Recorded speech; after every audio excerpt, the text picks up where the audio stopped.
देखिए, मंदिर के पंडे पुजारियों के लिए और जो भी कर्मकांड से जुड़े लोग हैं, अगर उनको भत्ता देने की बात केजरीवाल जी कह रहे हैं तो ये तो एक अच्छा फैसला है। लेकिन अब सरकार किसकी बनेगी किसकी नहीं बनेगी, ये एक बड़ा सवाल है।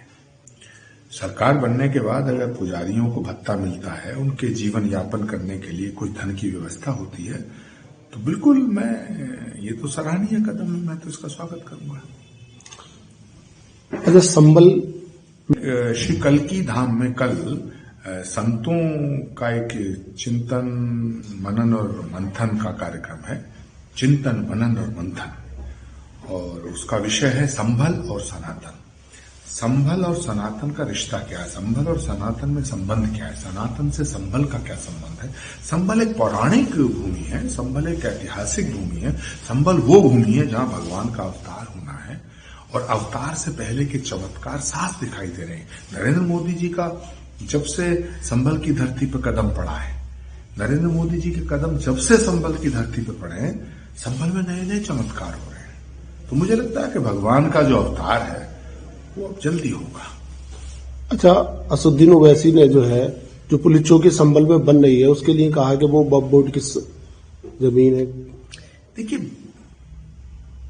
भारत में सारी भूमि भारत की है, ना इस बोर्ड की है ना उस बोर्ड की है।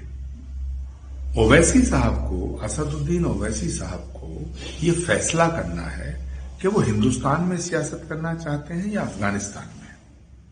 वो भारत के संविधान को मानते हैं या यहां शरिया लागू करना चाहते हैं। ओवैसी साहब बहुत अच्छे इंसान हैं, बड़े पढ़े लिखे बैरिस्टर हैं, वकील हैं, लेकिन कभी कभी उनमें ना जिन्ना की रूह घूमती है, जिन्ना की आत्मा आ जाती है। तो इस देश को तोड़ने की बात ना करें, हिंदुस्तान के मुसलमानों की रहनुमाई करने की बात कर रहे हो तो हिंदुस्तान के मुसलमानों को धोखा ना दें। वो अपने आप को बाबर से ना जोड़े, तैमूर लंग से ना जोड़े, औरंगजेब से ना जोड़े। दुर्भाग्य की बात यह है कि ओवैसी साहब अपने आप को औरंगजेब, बाबर, तैमूर लंग इनसे जोड़ते हैं। उन्हें वीर अब्दुल हमीद, अशफाक उल्लाह खां, मौलाना आजाद, एपीजे कलाम इनसे जोड़ना चाहिए। अच्छा, असुद्दीन ओवैसी ने जो पुलिस चौकी संभल में बन रही है, उसके लिए कहा कि वो वक्फ बोर्ड की जमीन है। देखिए, भारत में सारी भूमि भारत की है, ना इस बोर्ड की है ना उस बोर्ड की है। ओवैसी साहब को, असदुद्दीन ओवैसी साहब को ये फैसला करना है कि वो हिंदुस्तान में सियासत करना चाहते हैं या अफगानिस्तान में। वो भारत के संविधान को मानते हैं या यहां शरिया लागू करना चाहते हैं। ओवैसी साहब बहुत अच्छे इंसान हैं, बड़े पढ़े लिखे बैरिस्टर हैं, वकील हैं, लेकिन कभी कभी उनमें ना जिन्ना की रूह घूमती है, जिन्ना की आत्मा आ जाती है।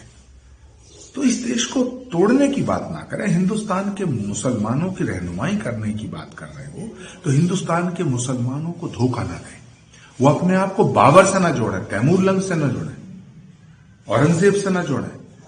दुर्भाग्य की बात यह है कि ओवैसी साहब अपने आप को औरंगजेब, बाबर, तैमूर लंग इनसे जोड़ते हैं।